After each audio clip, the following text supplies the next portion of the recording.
하나님이 하시는 일이라는 제목으로 말씀을 드리겠습니다. 이 세상에 되어지는 모든 일 가운데 하나님이 주관하시지 않는 것은 없습니다. 하늘의 새와 바다의 고기와 들의 꽃들과 짐승들, 그리고 70억 넘는 인류에게 한 사람 한 사람에게까지 하나님은 간섭하시고 주관하십니다.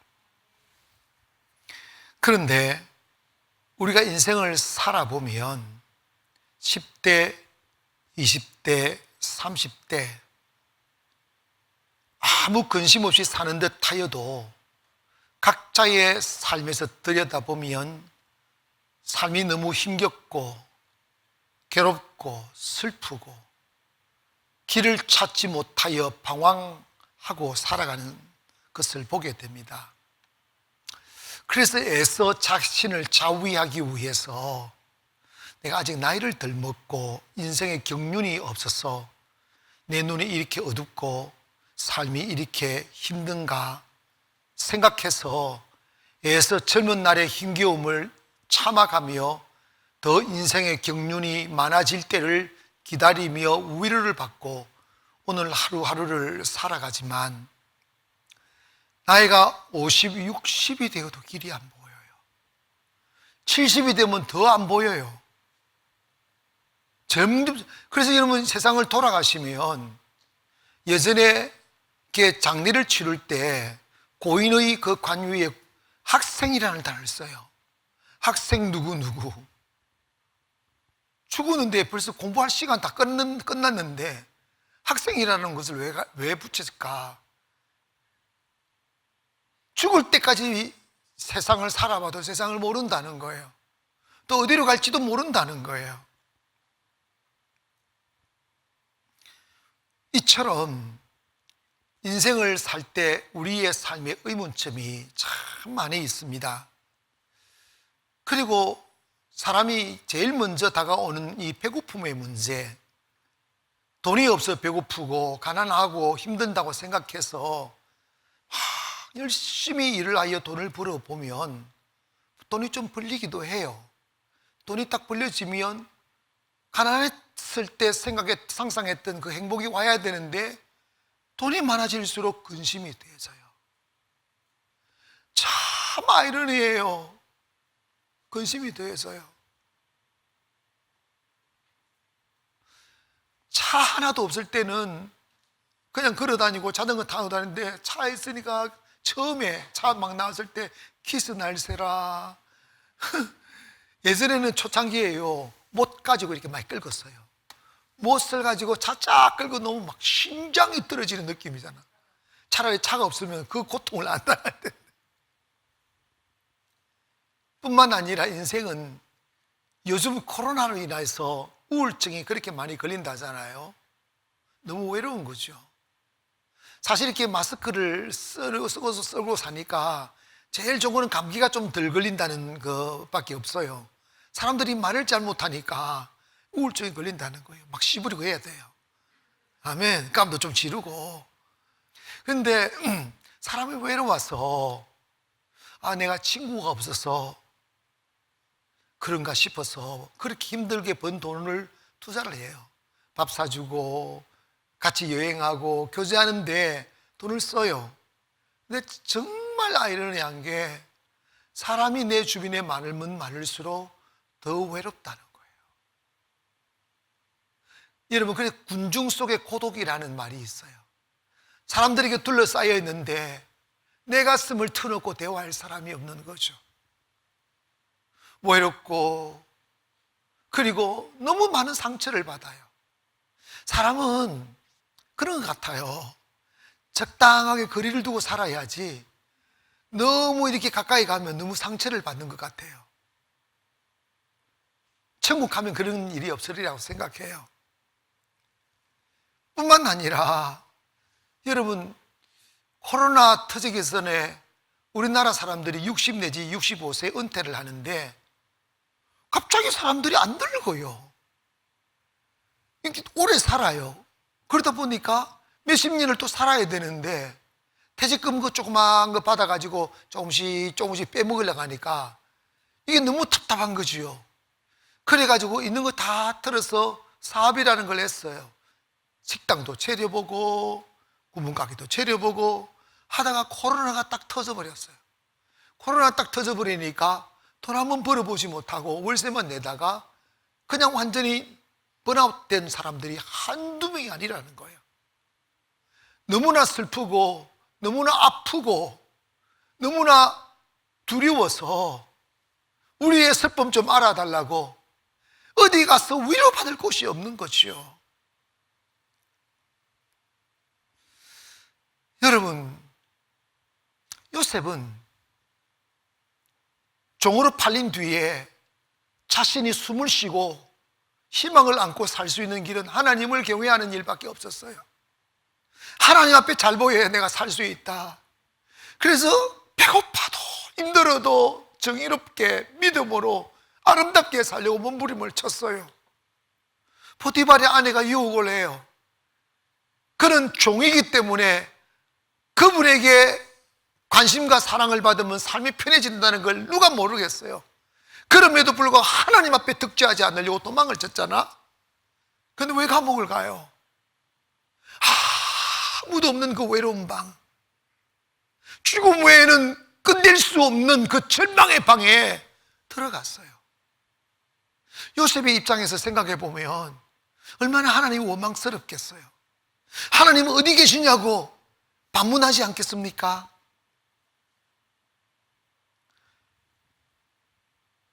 어느 한 가정에서 혼자서 새벽기도 들어가다가 엄마가 우리 기도해야 된다고 해서 가족들 다 깨워가지고 새벽기도 가다가 교통사고로 온 가족이 다 세상을 떠난 일도 있어요.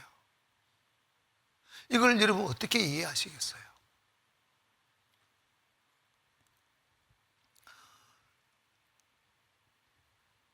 불교에서는 다 그 업보입니다 이러잖아. 오늘 본문 말씀에 참 아이러니한 이야기가 나와요. 나면서부터 소경으로 태어난 사람이 있어요.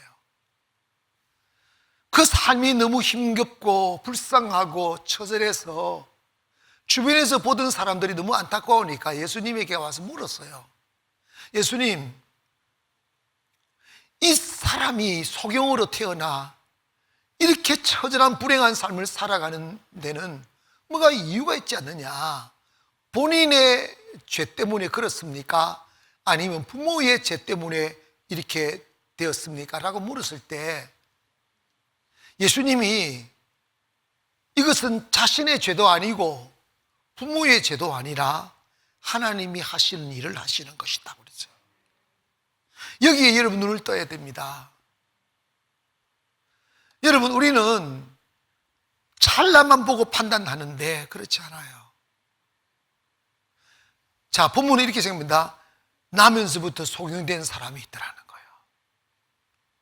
이것은 인생의 운명처럼 불어닥친 불행과 같은 거예요. 나는 행복을 원했는데 불행이 찾아와요. 농사를 탁 지어가지고 나락을 말려야 되잖아요. 나락을 말려야 되는데 예전에 가만히 일하고 있어요. 가만히 이렇게 멍석이라는 게 있어요. 이걸 쫙 깔고 벼를 쫙 펴놨어요. 농사꾼의 지명타는 가을비예요. 이렇게 농사를 지르고 타작을 다 해놨는데 비 맞아버리면 싹이 나버려요. 그러면 이게 농사 다 망치는 거지. 하늘이 너무 아름답고 높아서 있는 쌀들 다 말리느라고 갖다 다 늘어났는데 갑자기 바람이 불어서 비가 내리네. 이거 어떡하겠냐고 이걸. 하나님 무심하다고만 하겠습니까? 이런 일들이 많이 있어요. 여러분, 이 나면서부터 소경된 이 사람은 우리가 손가락 하나 다치고 발가락 하나 다쳐도 너무 불편한데 처음부터 보지 못한 상태에 태어나 이 어두운 삶을 살아가는 이 사람의 삶의 고통이 얼마나 크겠어요. 구걸해야 되고 아이들에게 놀이감이 되고 여기 칩에 끼고 저기 칩에 끼고 정말 불행한 삶에 연속이었습니다. 그때 하나님의 말씀이 하나님이 일을 하는 것이다. 하나님이 일하시는 것이다.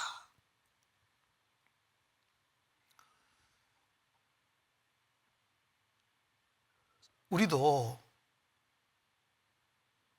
불행한 사람들을 보면 이렇게 질문을, 저 사람 죄가 많아서 그런가 보다. 제 부모가 죄가 많아서 그런가 보다.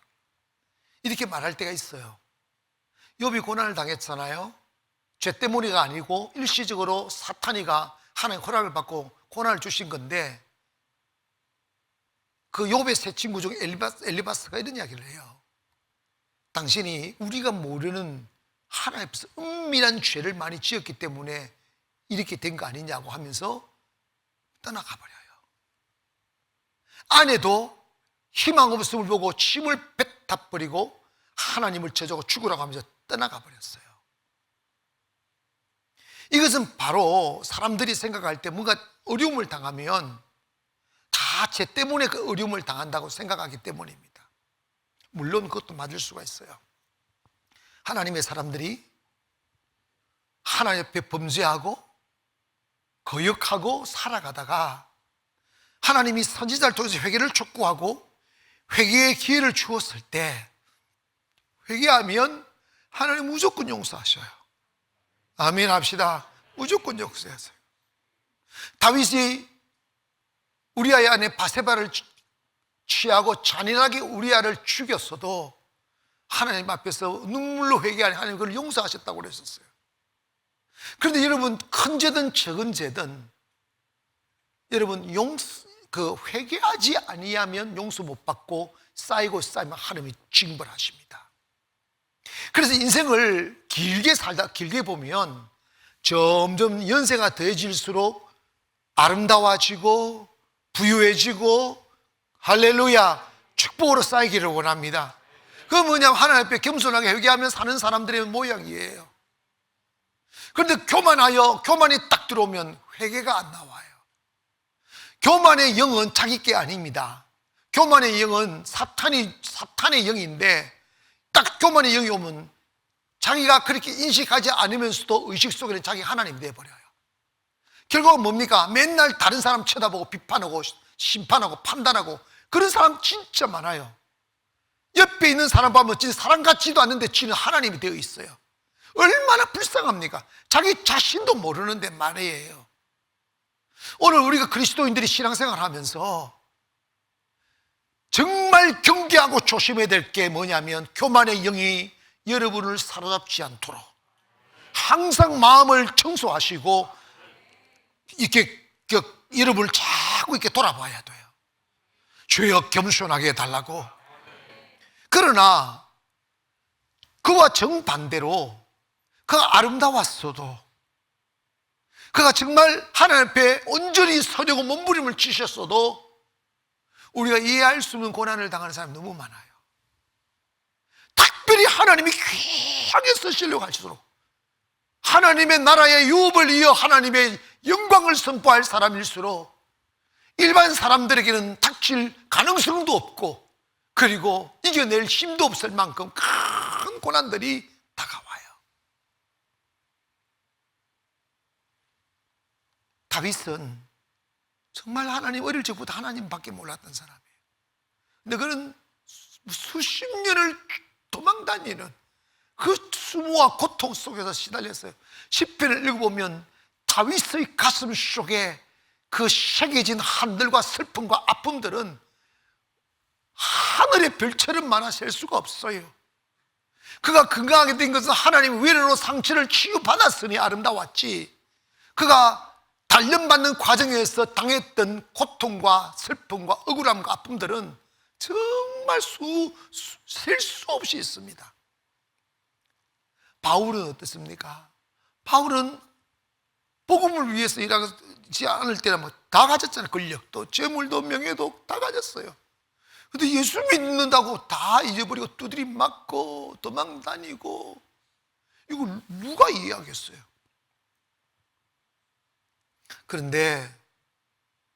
하나님이 하나님의 사람들을 쓰실 때마다 그냥 안 써요. 내 안에 있는 육즙을 빼내기 위해서 하나님 우리를 단련하세요. 하나님만 나타나게 하려고, 더 귀하게 쓰시려고, 아멘, 더 옥석 같은 사람 되게 하려고 고난을 주셔요. 제가 목회하다 보니까 목사님들밖에 많이 가까이서 못 보잖아. 근데 목사님들을 보면, 야, 저분 진짜 똑똑하다, 아는 게 많다, 어떻게 저렇게 많이 알까? 말하다 보면 내가 말할 기회가 없어요. 그런데 목회는 10분도 못해요. 목회가 안 돼요.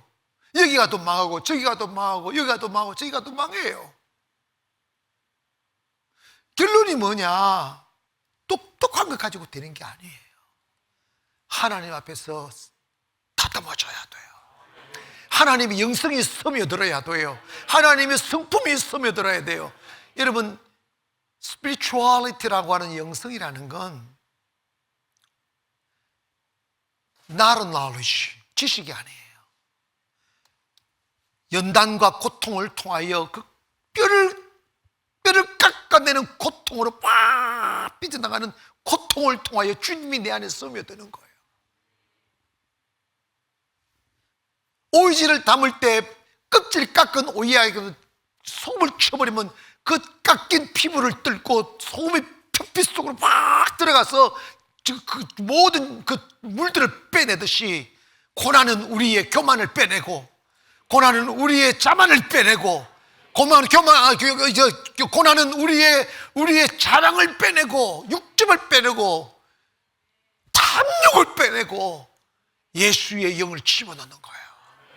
주님의 성품을 집어넣는 거예요. 그래서 그 안에 주님의 영성과 생명과 성품이 쫙 들어가야 자연스럽게 주님이 나오는 거예요. 주님이 나오게 되면 어디 가나 살아나게 돼 있어요. 할렐루야. 예수님이 대답하시는 거예요. 이 사람이 소경으로 태어난 것은 누구의 죄도 아니라는 거예요. 이 속에 하나님이 하시고자 하는 일이 있다는 거예요. 우리가 신앙생활 하면서 행복을 원하고 기쁨을 원하고 축복을 원하며 교회를 왔을지라도 잠시 하나님께서 주시는 여러분이 애매한 고난을 당할 때 불안해하거나 두려워하거나 무너지거나 자빠지지 마시고, 이 고난을 통하여 하나님이 하시고자 하는 일이 있었음을 믿기를 바랍니다.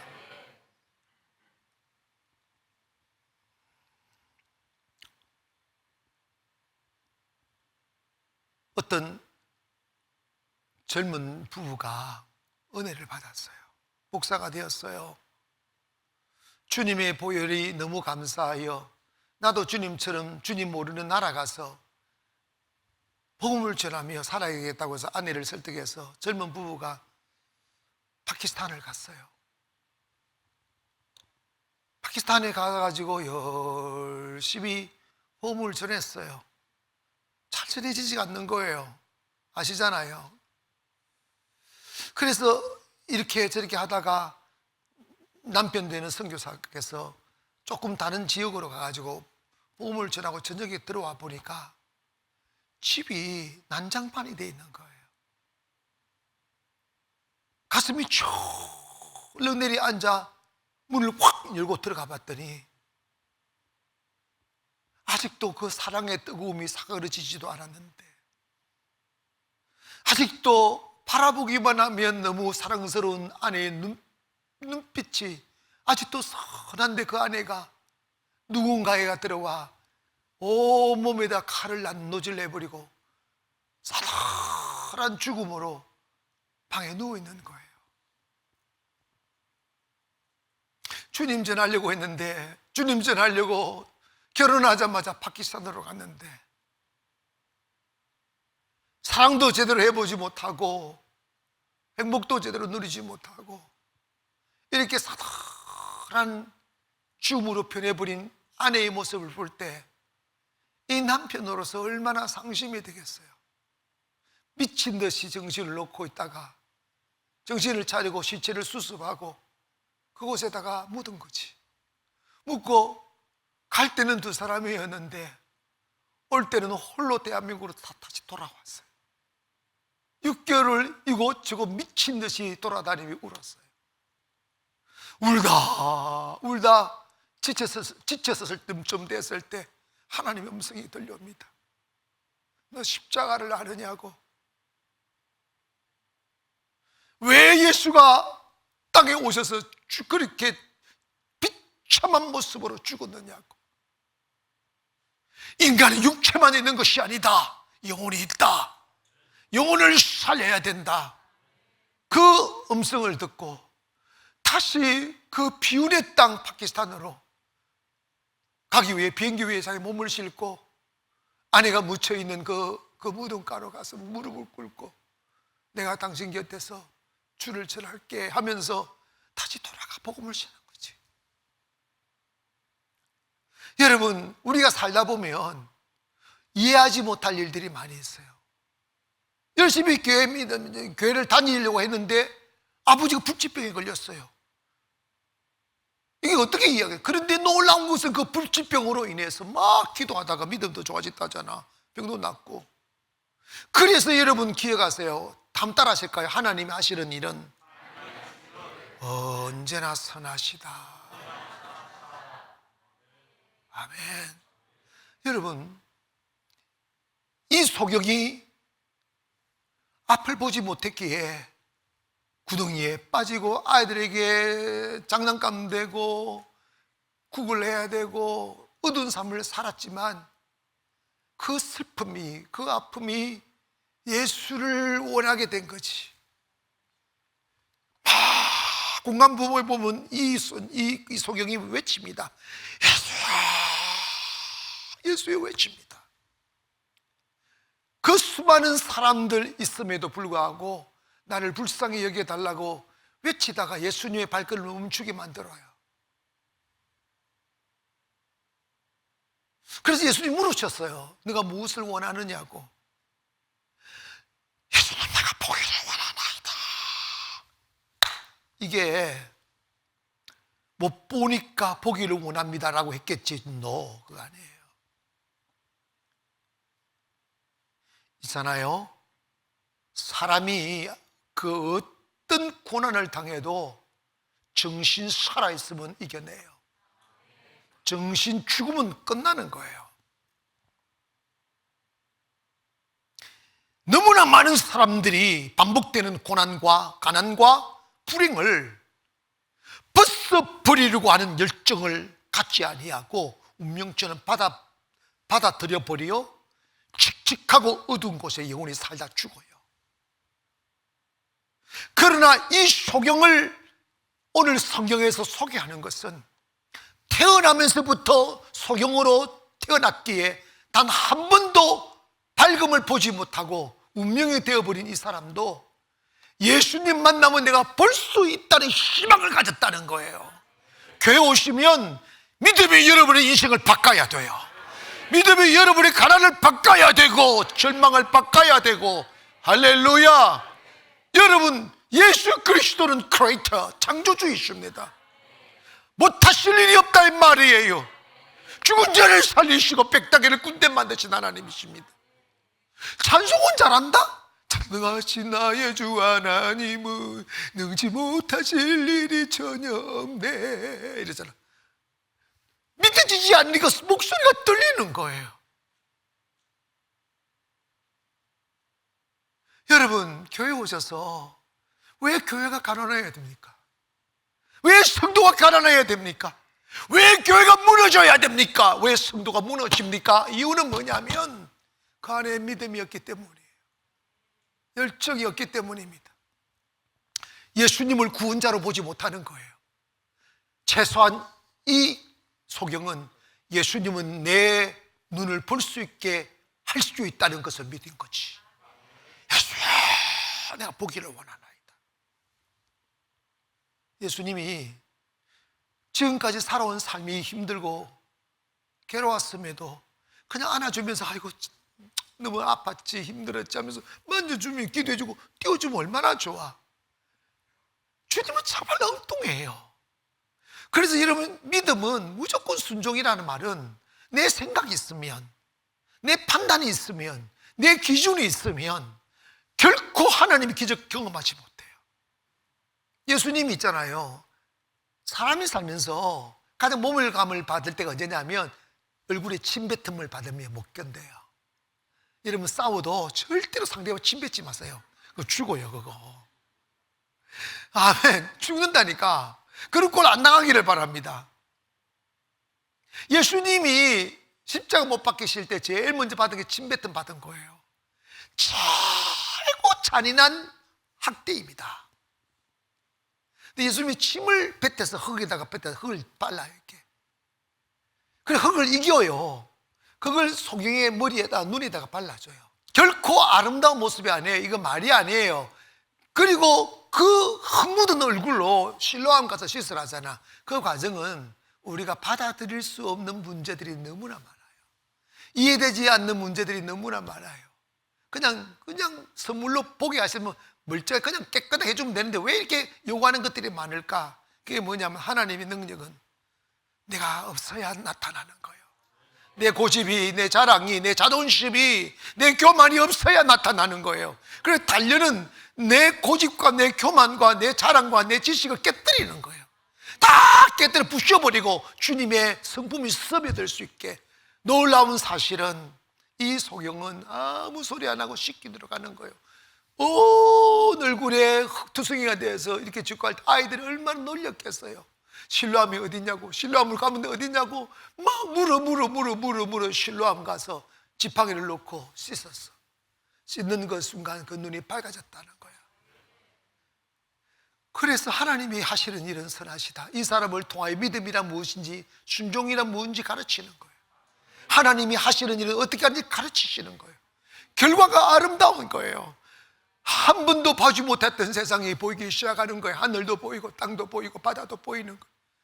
소리만 들었던 새들이 나르는 모습이 보이고 바람결에 휘날리는 나무의 우아한 잣대도 보이기 시작하고 아름다운 향기로운 꽃도 보이기 시작하는 거예요. 막 흥분이 되는 거예요. 그래서 막 박수 치면 소리 높여 여호와를 찬양하는 거예요. 여러분, 이게 바로 주님 만난 자의 결과입니다. 여러분, 주님 안에 살다 보면 처음에는 너무 억울해요. 제가 어젯밤에 예배 드리는데 내가 지금까지 많이 당해왔던 억울한 일들이 싹 스쳐가는 거예요. 정말 이런 거 있잖아. 내가 한 번도 만나려고도 안 했는데, 만나고 싶지도 않은데 강도가 끼어든다? 내가 신문에 반도 안 썼어요. 아직 풀리면 말이 안 되는 것들이 너무 많아요. 귀신 같은 사람들이 있더라니까. 근데 여러분, 지내놓고 나니까 다 하나님이 하시더라. 찬양이 나오는 거지. 이해가 가세요? 노래가 나오는 거지. 때문에 여러분, 이 소경이 결국은 자기가 그렇게 고난을 통하여 주님 만나 눈 뜨는 것을 보면서, 야, 하나님은 언제나 선하셔. 하나님의 결과는 너무나 선하셔. 누가 억울하게 감옥 가서 자기가 하늘 아래 감옥이 와 있다는 사실도 아는 이가 없는 그 깊은 외로움 속에서 시간을 보낼 때 이 요셉이 어떤 생각을 했겠어요? 요셉이까지 국무총리가 되리라고 누가 생각했냐고요. 이 하늘 아래 자기를 기억하는 이 아무도 없는데 말입니다. 그러나 하나님은 기억하고 계셨어요. 하나님의 사람일수록, 하나님을 사랑하는 사람일수록 하나님은 우리 가만두지 않아요. 우리의 육이 녹아내리도록, 우리의 교만이 빠져나가도록 염장을 치는 거예요. 그 고통의 뼈를 찌르고 그 슬픔이 살을 에워싸고 그 슬픔이 피 흘리게 만들었어. 나는 없고 예수만 있게 만들려고. 그래서 우뚝 세워 놨을 때 예수가 나타나온 세상을 평화롭게 하게 하기 위하여 하나님은 우리를 단련하는 거지. 더 낮아지게, 더 겸손하게, 주님은 우리를 단련하는 거죠. 때문에 우리가 내가 많은 죄가 없는데 정말 죄가 있긴 하지. 그래도 젊은 새끼들보다는 좀 낫게 살았는데 내가 어떻게 이런 일을 당하지? 이렇게 당하지 마시고 이 안에 하나님이 하시는 일이 계십니다. 이 속에 하나님이 일하고 계십니다 라고 하며 원망으로 대치면 안 돼. 불평하면 안 돼. 사람 미워하면 안 돼요. 세상 원망하면 안 돼요. 요셉처럼 입을 다물어야 됩니다. 묵묵히 하나님의 시간에 다가올 때까지. 그래서 그 어둠을 다 걷어내시고 하나님의 사랑으로 쌓여있는 나의 모습을 세상에 드러낼 때까지 너의 의를 정오의 빛같이 나타나신다고 나타난 그날이 올 때까지 충분히 고난으로 우리가 삭혀져야 돼요. 인격이 깊지 못하면, 영성이 깊지 못하면 오래 가지 못해요. 하나님 앞에 귀하게 못 써요. 잘 돼도 못 돼도 딱 항상 그 모습 그대로 있을 수 있는 성숙이 와야 되는 거예요. 목회하다 보면 안타까운 게 좋으면 하다가 나는 진짜요, 이 목회는 심장이 10개가 돼야 돼요. 왜냐하면 진짜 생짜배기 교회에 왔는데 막 붙들고 기도해줘 가지고 막 깨뜨리고 기도하고 해가지고 성령을 받으면 좋다고 소고기, 돼지고기, 말고기 다 사와요. 그래서 목사님 감사해요. 평생 은혜 막 이래요. 그때는 목사는 그냥 새소리로 들어야 됩니다. 그러다가 한 일주일 지나면 어디를 갔다 왔는지 눈 딱 까디비고 옵니다. 와가지고 딱 예배 시간이에요. 쳐다보지도 않고 이러다 있다가 가버려요. 뭔 년인지 모른다니까. 그러지 마셔. 고난 좀 당해도 하나님 하시겠지, 하나님 하시는 일이지, 감사함으로 받으면 축복이 된다니까. 그리고 또 잘 됐다고 너무 꼬닥꼬닥 그러지 마. 조금만 그러다가 또 깨구리 사진처럼 또 죽어요. 잘 돼도 하나님의 것, 못 돼도 하나님의 것. 결국은 하나님은 선하신 거죠. 이해가시면 아멘. 며칠 전에 우리 총회일로 이제 그 1년 후배 목사가 뭐 교회를 짓고 뭐 확장해야 된다고 얼마나 근데 그 한다고 그래서 뭐 얼마나 지냐 했더니 목사님한테는 말도 끄집어낼 수 없는 조그맣게 합니다. 이런저런 이야기하면서 좀 믿음 좀 해봐. 나처럼 한번 해봐. 이랬더니 이 친구가 뭐라고 이야기하느냐 하면 목사님 저는요 목사님처럼 이렇게 영권도 없고 막 도전 역식도 없고 뭐도 하면서 절대로 안 됩니다. 그리고 나는요 목사님이 견뎌낸 그런 고난 나는 못 견뎌요 이러는 거야. 주야, 그 못 견딘다는 게 무슨 의미인지 하면 내가 살아서 못 견디는 거예요. 여러분 기억하세요. 하나님이 하시는 언제나 선하십니다. 인격이 깊어져야 돼요. 영성이 깊어지려면 깊은 수렁이 생겨야 되는 거예요. 계곡이 깊어야 큰 산이 되듯이 우리가 여러 가지 고난을 위해서 깊은 상처가 났어도 하나님의 선하심으로 치유받으면 그것이 매력이 되고 영권이 되고 영성이 되고 믿음이 되고 능력이 되는 거야. 이해가십니까? 그러므로 우리는 하나님이 하시는 일은 언제나 선하시다는 것을 믿기를 주의 이름으로 축원합니다. 마지막으로 하나님이 왜 우리를 그렇게 단련하느냐? 하나님은 하나님의 일은 연속성이고 영원성이 있습니다. 즉 뭐냐면 하나님이 주시는 것은 forever, everlasting 이런 말 단어가 하나님은 영생을 주십니다. 하나님의 시간은 영원입니다. 찰나가 아니에요. 우리는 우리 인생을 보면서 오늘만 보고 인생을 사는 사람 되면 안 돼요. 하루살이와 파리가 같이 나르며 놀고 있었습니다. 이 두 마리가 이렇게 정이 들어가지고 파리하고 하루살이가 막 정이 들어가지고 막 날아다니고 그러다가 저녁이 됐어요. 파리가 하루살이한테 이랬어요. 하루살이야 내일 보자 그랬어. 그랬더니 하루살이가 하는 말이 내일이 뭐야? 왜냐? 하루살이 내일이 없잖아. 내일은 있잖아, 자고 나면 또 태양이 떠오르고 또 다른 날이 와. 그래, 나는 그거 몰라 하고 죽었대. 인생도 마찬가지예요. 하루살이로 사는 사람이 있고 영혼을 사는 사람이 있어요. 말세가 되면 하루살이 인생들이 너무나 많이 나타난다는 거예요. 꿈, 미래, 비전, 영성, 이런 단어들은 하루살이가 없어요. 그저 탐욕, 욕심, 배부름, 쾌락, 이런 것에 취해 사는 사람들은 하루살이 인생입니다. 그냥 그렇게 살다가 멸망받아 죽죠. 우리 안에 하나님이 있는 사람은 영원히 들어와요. 영원. 내일이 들어온다고요. 하나님이 없는 사람들은, 그 가슴에 하나님을 두지 않는 사람들은 영원히 없어요. 하루살이로 살기 때문에 정의롭지 못해요. 정의를 말하고 공정을 말하고 공의를 말하지만 우리나라의 특허가 있잖아요. 내로남불. 이게 하루살이들의 인생을, 하루살이 인생들이 만들어 놓은 거예요. 영혼을 생각하며 사는 사람들 그렇게 못 살아요.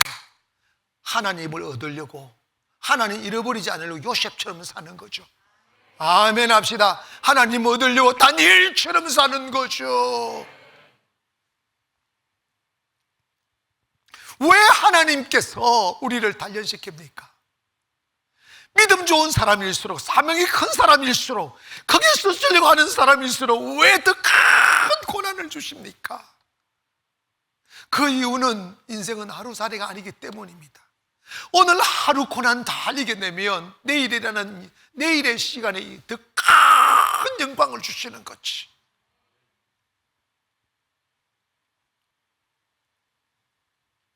하루살이들은요, 내일 소망, 희망 이런 걸 품지 않아요. 그러나 여러분, 꿈을 가진 사람들은 내일을 품고 사는 거예요. 할렐루야. 비록 내가 오늘 소경이 되어 숱한 고난의 세월을 살아도 언젠가 주님께 다가가 주님 만져주시는 그 손으로 다시 보게 되는 영원한 시간이 올 걸 기억하는 거죠. 우리가 살다 보면 때로는 억울하기도 하고요, 불안하기도 하고 두렵기도 해요. 그러나 시간이 좀 지나서 그 슬픔과 불안감과 두려움을 기도로 이겨내고 그리스도의 십자가를 바라보며 참아내면 조금 있으면 내일이라는 시간이 다가오면 그 고난의 언덕 위에 올라서 추억처럼 내다보며 하는 말이 다 하나님이 하셨어요. 그때가 있었기에 나 지금 웃고 있잖아. 그때가 있었기에 나 지금 춤추고 있잖아. 내게 주어진 내일은 아름다움이야. 내게 주어진 시간은 영원함이야. 하나님은 영원을 지배하시는 하나님이에요. 그래서 하나님께서 우리를 영원 속으로 데리고 와서 영원과 함께 행복하게 살기 위하여 애매한 고난을 주시는 거예요. 우리가 오늘의 시간이 외롭고 힘이 들어도 영혼을 기다리며 인내하고 살다 보면 그 인내하고 살았던 시간이 우리를 행복한 내일로 이끌어가게 되어 있습니다. 때문에 오늘 하루살이처럼 오늘 당장의 일로 울지 마시오. 오늘 당장의 일로 절망하지 마시라고. 오늘이 지나면 영원히 온다.